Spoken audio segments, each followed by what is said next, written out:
question, we'll get into a conversation. Do Mike and John miss Shohei? We'll talk all about that, Mike. Shohei Ohtani walks twice, singles, and hits a 455-foot two-run home run as the Angels defeat the Dodgers 3-2. This tungsten thing is fun when you're not the butt of the joke, right? Right, yeah, and it really was that kind of a game, Mike, because the rest of the offense for the Dodgers was very quiet, and I think Shohei did Shohei things against he did the exactly Angels. What he's supposed to be doing, and it was rough to be on the other side of it, but I've talked to Dodger fans who are friends of mine.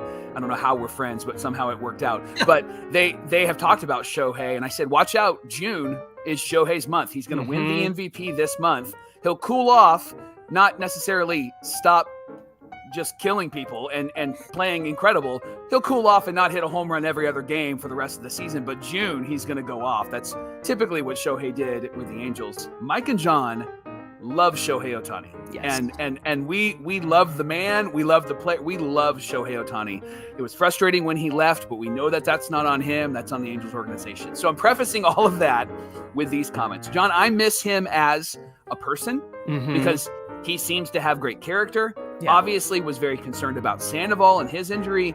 He was kind of, laughing a bit with Rengifo at third base. I mean, I love that stuff. He seems to be a well-liked, great individual. Sandoval totally got Ohtani out on Friday, by the way. That ball four call was definitely a strike. Right. I'm sure he was giving him some grief. It was that extra Saturday pitch that hurt his elbow. That's yeah, what it was. exactly. So I miss Ohtani as a person. I miss Ohtani as a player because having him on the team and watching him play and do what he does is so phenomenal. And when he was hitting and pitching, that was even better. And so it'll be really interesting to see how Dodger fans respond to him next season. And I hope that he does really well. Johnny. A superstar doesn't cut it.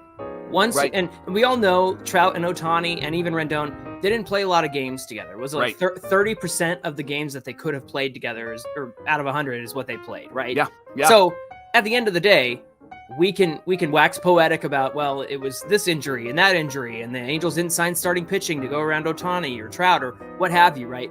And so I guess what I'm trying to say is, you're right. It takes more than a single superstar, be it Ohtani or anybody else, to get you somewhere. Right. You've got to have the supporting cast around them. Mike, do I miss Shohei Ohtani? There are things that I miss about Shohei Ohtani. I think you mentioned him. The character always has been a stand-up guy. Always seemed to take great concern in what he does, and every time he goes out onto the field, he competes, and that's what you want to see from a guy like that. And the proof is in the pudding. He is on his way to being an MVP again, even without the pitching. Right. And I will defend him because I guess what I'm trying to say is, when he was on our team, I would defend him to the ends of the earth because there's still that narrative of like, oh, he's a great hitter, but he's a mediocre pitcher. Like, get out of here. Right. He's got one of the best ERAs over the last 3 years. Top ERA. When a guy can say, I got to strike this guy out, and goes from throwing mid-90s to 101 because he's got to strike the guy out because the runner's at third and he doesn't trust his defense, that's remarkable, right?